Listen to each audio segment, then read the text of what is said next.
pour un groupe qui s'appelle GL Events, qui est un des leaders mondial de la gestion déléguée pour l'établissement sur le public dans les parcs expo et les palais des congrès. Je suis là depuis 1 an et nous avons démarré donc depuis le 16 janvier l'exploitation du palais des expositions d'Abidjan. Donc, bienvenue en Côte d'Ivoire TV. Donc, préalablement à cette interview, donc, nous avons aujourd'hui, j'ai pu échanger avec Monsieur Lacoste, donc, directeur de l'IVEL, sur sa vision de l'activité et sur son ressenti sur, sur le dynamisme des grands événements en Afrique. Et il évoquait un constat très clair, c'est que le secteur est en pleine expansion. Il enregistre une hausse d'activité de 5 à 7% en moyenne par an, ce qui est notable. Donc cela est permis grâce à un groupement de destinations très actives. On pourrait penser au Maroc, à l'Afrique du Sud, et si on s'intéresse plus particulièrement à la sous-région, aux Jeux Dakar, Diamniadio, à Abidjan bien évidemment, Accra. Et ce grâce à des facteurs de croissance divers, la croissance démographique, l'élargissement des classes moyennes, l'internationalisation des entreprises africaines, la diversification aussi des formats proposés, soit l'Africa CBO Forum en passant par la COP22 à Marrakech, où GL Events pour lesquels GL Events a contribué, et qui a eu un impact significatif sur la notoriété de Marrakech et sur son implication sur les questions internationales, une participation en hausse aussi, et la volonté des États donc, à accueillir ces grands événements. Et donc selon vous Thierry, quels sont aujourd'hui les critères clés de sélection pour ces destinations, pour accueillir des grands événements, mais aussi quels sont les principaux freins, parce que qui veut n'est pas forcément qui peut. Écoutez, je crois que tout a été dit depuis ce matin. Moi j'ai beaucoup écouté tout ce qui s'est dit dans le monde de l'hôtellerie. Finalement, la réussite passe par plusieurs facteurs. L'aéroport international, la facilité d'accès, les transports, l'hôtel. Et absolument, quand je dis les transports, la possibilité, alors que le parc expo soit aujourd'hui sur Abidjan, soit à l'aéroport, il pourrait être à Cocody ou ailleurs, quand vous regardez la demande du tourisme d'affaires, je veux me rendre très vite sur une destination, mais sur une destination qui est très compétitive aujourd'hui. Tous les pays d'Afrique, tous les continents veulent recevoir les congrès internationaux. Donc, quand l'État ivoirien nous a confié l'exploitation, donc je tiens à rappeler que c'est une société locale ivoirienne. 100% des prestations qui vont être déployées sur le parc expo sont des prestations qui vont être réalisées par des entreprises ivoiriennes. 100% des recrutements sont des recrutements ivoiriens.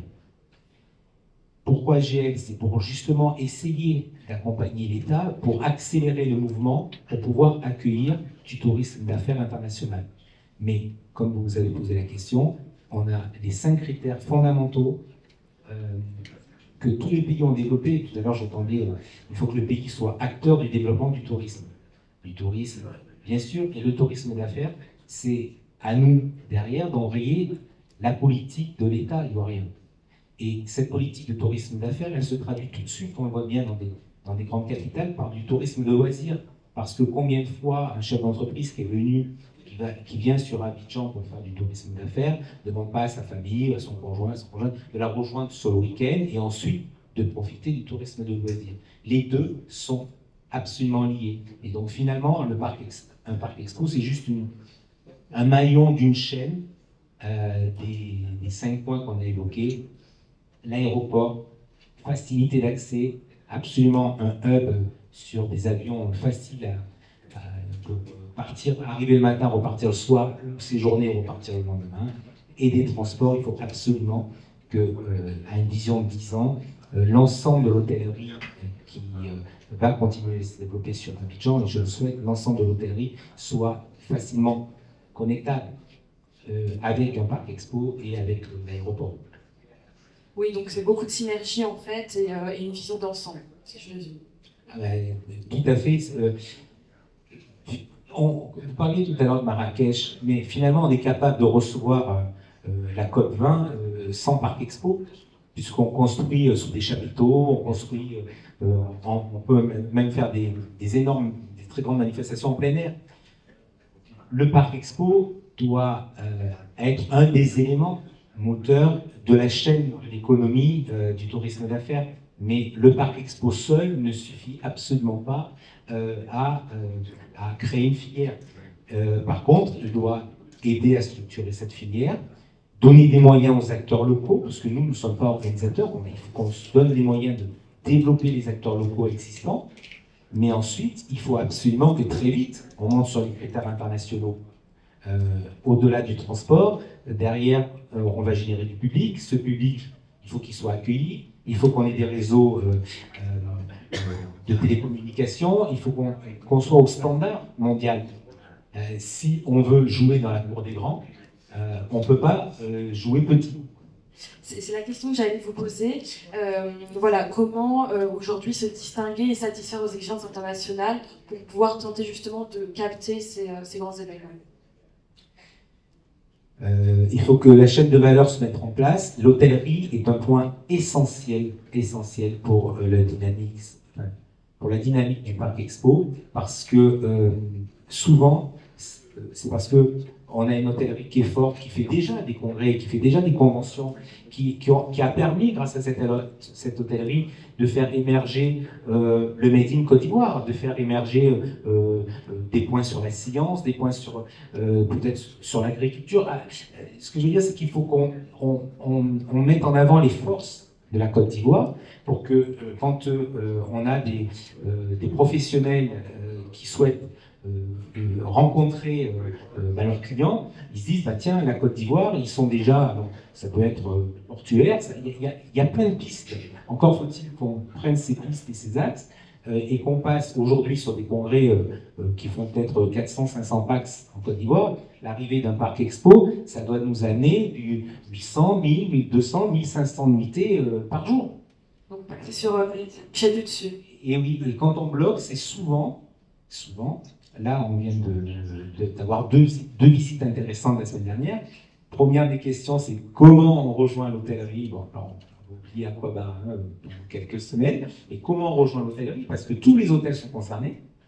Est-ce qu'on est capable de mobiliser 500 pax pendant 3 ou 4 nuits?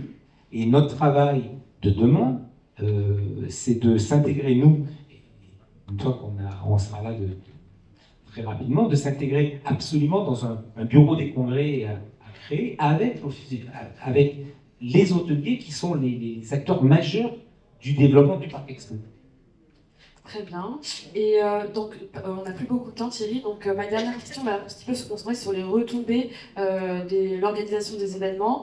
Et donc, parmi les différents enjeux donc, portés par cette industrie des grands événements, il y a bien sûr les retombées, le soft power, les retombées médiatiques et cette mise en avant des destinations. Mais il y a également un fort enjeu économique. Et pour vous, comment maximiser les retombées économiques générées par les parcs des expositions, par exemple, et les grands équipements en général, et en peu particulier par des expositions d'Abidjan? Les retombées économiques, elles sont soit directes, soit indirectes. Les directes, on les connaît. Aujourd'hui, les 2 hôtels qui sont autour de nous bénéficient des retombées directes parce qu'on n'arrive pas à traverser ce Aquaba, donc on va chez nos collègues de l'Onomo et au Radisson, parce que forcément, on a besoin d'aller rapidement à son hôtel, soit pour faire un repas d'affaires, et revenir sur son stand. Donc les retombées, là, on peut les regarder directement. Tout le côté indirect, ou les prestataires de services qu'on peut faire travailler directement. Mais toutes les retombées indirectes, quand on regarde les études qu'on peut mener, par exemple en France, on a 6 ou 7% de retombées indirectes qui se font pas parce que je reste 2 jours de plus, et donc parce que je reste en famille, parce que je consomme. Et quand je dis je consomme, bien entendu la restauration, etc., mais les cadeaux, c'est tout bête. Qui va revenir d'une opération, d'un séminaire d'entreprise sans un petit cadeau? Je dis ça pour les enfants. Donc il faut, si on ne le trouve pas au Parc Expo, et qu'on va le trouver soit à l'hôtel, soit à l'aéroport en partant en dernière minute, ou soit parce que j'ai des transports qui me permettent entre midi et 2 de dire bon, je quitte le stand, je quitte en centre-ville, pour faire mes achats. Et les retombées indirectes, on le voit bien. J'ai une ville en France qui s'appelle Marseille, on voit bien la retombée indirecte immédiate sur les magasins de centre-ville à Marseille, ou en fin d'après-midi, avant de remonter à l'aéroport à Marignane, ou entre midi et 2, on prend l'heure qui nous appartient pour pouvoir ramener le fameux cadeau souvenir. Voilà. Donc c'est un peu ces retombées directes et indirectes qui sont toujours difficiles à quantifier, mais l'hôtellerie, certainement, est le meilleur indice de retombées de l'économie lorsque vous avez un salon et regardez, je pense à Paris, mais regardez le coût de l'hôtellerie qui explose à Paris quand vous avez le salon de l'auto ou d'autres événements comme ça. Tout à fait, donc capter le client, le laisser dépenser, lui permettre de dépenser, lui faciliter la dépense. Faciliter l'offre.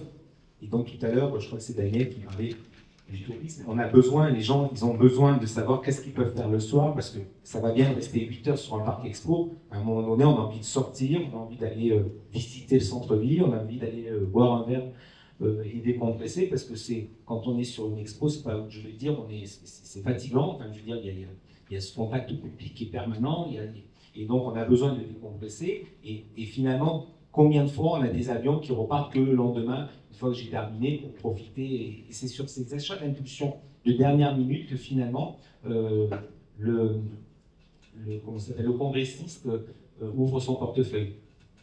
Mais merci beaucoup Thierry pour cette intervention.